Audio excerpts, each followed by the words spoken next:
ملک کے مختلف علاقوں میں دھند نے ہر شے دھندلا دی، موٹر ویز کو مختلف مقامات پر بند کر دیا گیا۔ موٹر وے M14 تھکلا ڈی آئی خان، M14 انجرا سے دریائے سندھ تک دھند کے باعث بند۔ موٹر وے M4 خانیوال سے ملتان، M5 ملتان سے ظاہر پیر اور روہڑی، موٹر وے M2 لاہور سے بلکسر، M3 فیض پور سے جڑاموالا تک دھند کے باعث بند۔ ترجمان موٹر وے پولیس کے مطابق موٹر ویز کی بندش کا مقصد عوام کی جان اور مال کا تحفظ ہے۔ امریکی صدر ڈونلڈ ٹرمپ کا ایک بار پھر پاک بھارت جنگ رکوانے اور 8 طیارے گرائے جانے کا تذکرہ، کہا پاکستان اور بھارت سمیت 8 جنگیں رکوائیں۔ پاکستانی وزیر اعظم نے کہا کہ صدر ٹرمپ نے لاکھوں جانیں بچائیں۔ پاکستان اور بھارت کے درمیان جنگ میں 8 طیارے گرائے گئے۔ امریکی صدر کی میڈیا سے گفتگو، کہا ایران میں عوام نے کئی شہروں پر قبضہ کر لیا ہے، ایرانی حکومت کو آج عوام کی جانب سے جواب مل رہا ہے، ایران میں عوام کو قتل کیا گیا تو سخت جواب دیں گے۔ امریکی صدر ڈونلڈ ٹرمپ کی ایک بار پھر ایران کے خلاف سخت کارروائی کی دھمکی۔ مزید کہا اگر ایران میں لوگوں کو قتل کیا گیا تو امریکہ مداخلت کرے گا، اس کا مطلب ایران میں فوج اتارنا نہیں ہے، ایران کی صورتحال پر نظر رکھی ہوئی ہے۔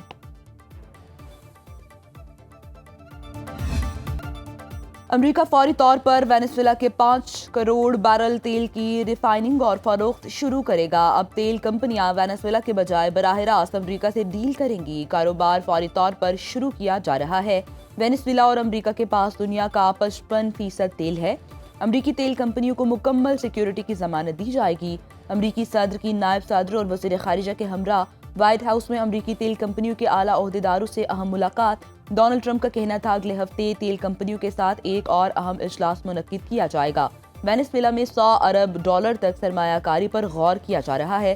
وینزویلا کی تیل صنعت کو دوبارہ تعمیر کرنے کے لیے جامع حکمت عملی پر بات ہوگی۔ وینزویلا کی جانب سے کل امریکہ کو 30 ملین بیرل تیل فراہم کیا گیا۔ ملک میں عدم استحکام پھیلانے کے لیے امریکی اقدامات مسترد کرتے ہیں۔ امریکی اقدامات UN چارٹر اور عالمی قوانین کی خلاف ورزی ہیں۔ ایران نے اقوام متحدہ سلامتی کونسل کو خط لکھا امریکہ اسرائیل کے ساتھ مل کر اشتعال اور تشدد کی حوصلہ افزائی کر رہا ہے۔ امریکی اقدامات غیر قانونی اور غیر ذمہ دارانہ ہیں۔ امریکی پالیسیاں عالمی امن اور بین الاقوامی قوانین کے لیے خطرہ ہیں۔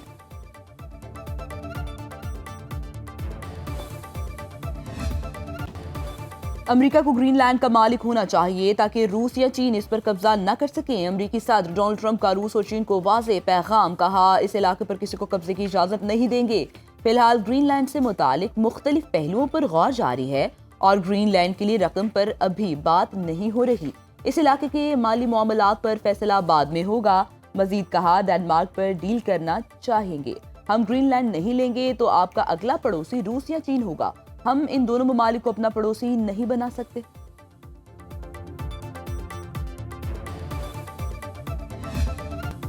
وینزویلا میں فوجی ایکشن نے امریکہ کو مزید محفوظ اور طاقتور بنا دیا۔ امریکہ میں منشیات کی سپلائی روکنے کے لیے کارروائی کی گئی۔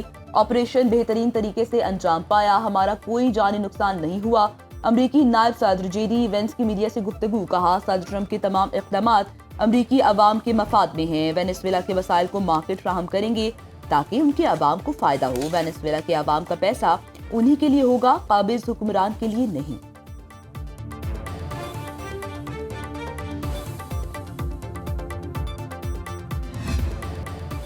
ایران میں 2 ہفتوں سے حکومت مخالف مظاہرے 100 سے زائد شہروں تک پھیل گئے، 48 افراد ہلاک، درجنوں زخمی، 2200 سے زائد مظاہرین گرفتار۔ ایرانی حکام نے ملک بھر میں انٹرنیٹ سروس بند کر دی، VPN کے ذریعے بھی رسائی ناممکن۔ کرنسی کی قدر میں کمی اور مہنگائی کے باعث شروع ہونے والا احتجاج ملک گیر احتجاجی مظاہروں میں تبدیل ہو گیا۔ ترکیہ اور UAE نے ایران کے لیے فلائٹ آپریشن بند کر دیا۔ امریکی صدر کی ایران کو پھر وارننگ، کہا مظاہرین کو نشانہ بنایا تو بھرپور جواب دیں گے۔ ایرانی سپریم لیڈر آیت اللہ خامنائی کا سخت رد عمل، کہتے ہیں کچھ فسادی عوامی املاک کو نقصان پہنچا کر ٹرمپ کو خوش کرنا چاہتے ہیں۔ اسلامی جمہوریہ کے رائے کے فوجیوں کو برداشت نہیں کرے گا۔ امریکی صدر ٹرمپ اپنے ملک کے مسائل پر توجہ دیں، آیت اللہ خامنائی کی شہریوں کو اتحاد برقرار رکھنے کی تاکید۔ برطانیہ، جرمنی، فرانس کا ایران میں پرتشدد مظاہروں پر اظہار تشویش۔ تینوں ممالک کے مشترکہ بیان میں ایرانی سیکیورٹی فورسز کے ہاتھوں مظاہرین کی ہلاکت پر سخت الفاظ میں مذمت۔ فرانسیسی صدر ایمانوئل میکرون، برطانوی وزیر اعظم کیئر سٹارمر اور جرمن چانسلر فریڈرک مرز نے مشترکہ بیان میں کہا ہے کہ ایرانی حکام پر یہ ذمہ داری عائد ہوتی ہے کہ وہ عوام کی جان اور مال کا تحفظ کریں، شہریوں کو اظہار رائے اور پرامن اجتماع کی آزادی بغیر کسی خوف یا انتقامی کارروائی کے فراہم کی جائے۔ ایرانی حکومت پر زور دیا کہ وہ متحمل اور ضبط کا مظاہرہ کرے۔ دنیا کے کسی بھی ملک پر حملہ کر سکتا ہوں، میری اپنی مرضی، اپنی اخلاقیات اور اپنی سوچ ہے، کسی قانون کی پرواہ نہیں۔ امریکی صدر ٹرمپ کے جارحانہ عزائم نیو یارک ٹائمز کو انٹرویو میں کہا کہ بحیثیت کمانڈر ان چیف اپنے اختیارات کی حد کا فیصلہ کرنے والے وہ خود ہیں، جو واحد چیز انہیں روک سکتی ہے وہ ان کی اپنی اخلاقیات اور دماغ ہے۔ ٹرمپ وینزویلا پر قبضہ نہیں کر سکتے۔ امریکی سینٹ میں قرارداد منظور، فوجی کارروائی روکنے کے حق میں 52، مخالفت میں 47 ووٹ ڈالے گئے۔ 5 ریپبلکنز سینیٹرز نے بھی قرارداد کے حق میں ووٹ دیے۔ قرارداد منظوری کے لیے کانگریس میں پیش کی جائے گی۔ صدر ٹرمپ کا حکومتی سینیٹر سے ناراضی کا اظہار۔ ٹرمپ نے وینزویلا پر دوسرے فوجی حملے کا منصوبہ منسوخ کر دیا، کہتے ہیں وینزویلا سے تعلقات بہتر ہو رہے ہیں۔ میرے علاوہ تاریخ میں کوئی زیادہ مستحق نہیں کہ اسے نوبیل انعام ملے۔ میں تعریف نہیں کر رہا، لیکن کسی اور نے یہ جنگیں ختم نہیں کی۔ امریکی صدر ٹرمپ نے کہا کہ اوباما کو نوبیل انعام ملا، وہ خود بھی نہیں جانتے تھے کہ کیوں ملا۔ اوباما کو ابھی بھی علم نہیں کہ انہیں نوبیل انعام کیوں ملا۔ انہوں نے کچھ نہیں کیا اور وہ ایک بڑے صدر تھے۔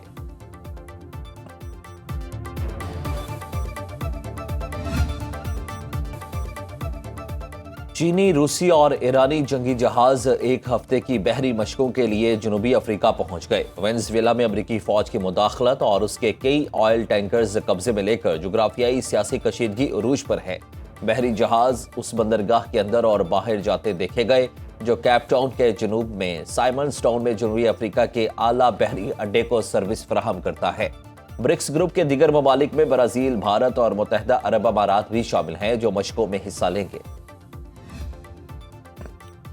OIC وزرائے خارجہ کونسل کا غیر معمولی اجلاس آج ریاض میں ہوگا۔ نائب وزیر خارجہ اسحاق ڈار شرکت کریں گے۔ دفتر خارجہ کے مطابق اجلاس میں امت مسلمہ کو درپیش اہم علاقائی اور عالمی مسائل پر غور کیا جائے گا۔ اسلامی ممالک کی اسرائیلی وزیر خارجہ کے دورہ صومالی لینڈ کی مذمت، صومالیہ سے یکجہتی کا اظہار، اسرائیل سے صومالی لینڈ کو تسلیم کرنے کا فیصلہ واپس لینے کا مطالبہ کر دیا۔ 22 اسلامی ملکوں کے وزرائے خارجہ اور OIC نے دستخط شدہ مشترکہ اعلامیہ جاری کیا۔ اسرائیل نے غزہ میں مزید 3 فلسطینیوں کو شہید کر دیا۔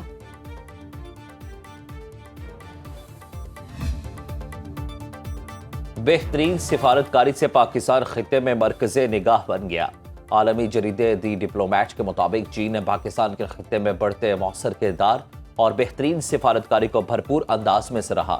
پاکستان نے بیک وقت امریکہ کے ساتھ تعمیری تعلقات اور چین کے ساتھ اسٹریٹجک روابط کو متوازن انداز میں برقرار رکھ کر خود کو ذمہ دار ریاست تسلیم کر دیا۔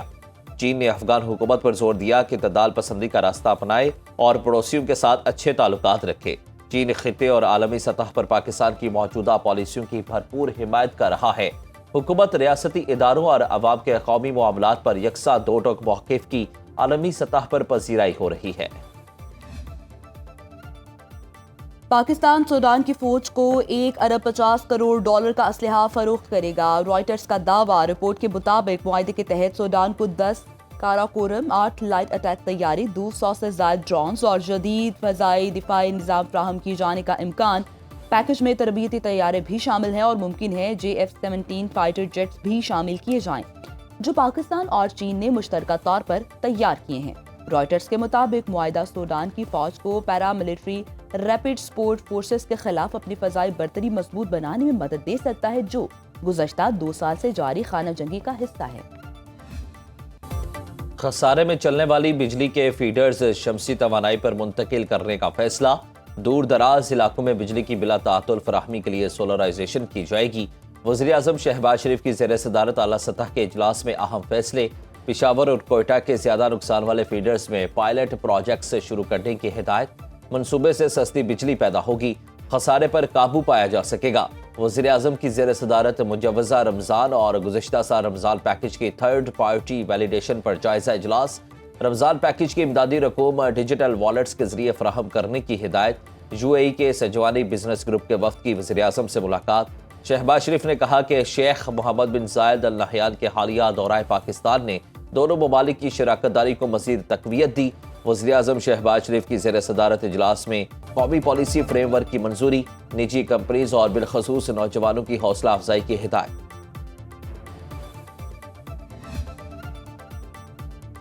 PIA کے بعد نجکاری کا دوسرا مرحلہ، نیو یارک کا روز ویلٹ ہوٹل نیو اسلام آباد ایئرپورٹ اور ڈسکوز کو فروخت کرنے کا فیصلہ۔ روز ویلٹ ہوٹل کے لیے نئی اظہار دلچسپی طلب کی جائیں گی۔ چیئرمین محمد علی کی زیر صدارت نجکاری بورڈ کمیشن میں اہم فیصلے۔ حیدرآباد اور سکھر پاور کمپنیوں کی نجکاری کے لیے ٹرانزیکشن کمیٹی کے قیام کی منظوری۔ بورڈ نے کمیشن کو ایشیائی ترقیاتی بینک کے ساتھ براہ راست مذاکرات کی اجازت دے دی ہے۔ اجلاس میں بتایا گیا ہے کہ بین الاقوامی تجارتی لین دین کے لیے کابینہ کمیٹی 1 جنوری کو گورنمنٹ ٹو گورنمنٹ طریقہ کار کو مسترد کر چکی ہے۔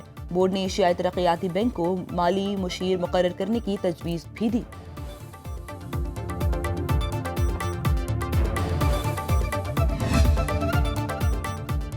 ٹیکس پالیسی FBR سے لے کر وزارت خزانہ کے حوالے آئندہ مالی سال کے بجٹ کے لیے 30 جنوری تک تجاویز طلب۔